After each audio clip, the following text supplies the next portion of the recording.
আসসালামু আলাইকুম গাইস, কেমন আছেন? আশা করি ভালো আছেন। আমরাও ভালো আছি আলহামদুলিল্লাহ।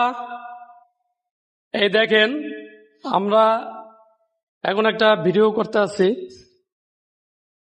আমার সহসঙ্গীরা দুষ্টামি ফাইজলামি করতেছে এবং তার পাশাপাশি কাজ করতেছে।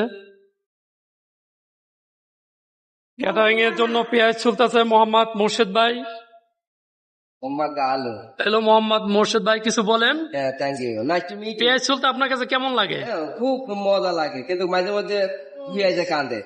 ঠিক আছে, মানুষ তো আঘাত করলে মারলে তখন না কান্না করে, কিন্তু আপনি পেঁয়াজ চলতে বসে কান্না করেন কেন? অবশ্যই এটা তো না, আপনি ছিলেন বসে বসে, তারপর বুঝতে পারবেন। ধন্যবাদ। Thank you. ঠিক আছে, এ হলো আমার বড় ভাই, উনি নোয়াখালী থেকে আগত। মুরব্বী, আমার দিকে তাকান। আপনিও তো মনে হয় যে কান্না করেন, কি সমস্যাটা কি বলেন কিছু? আমি কিছু বলবো না। আমার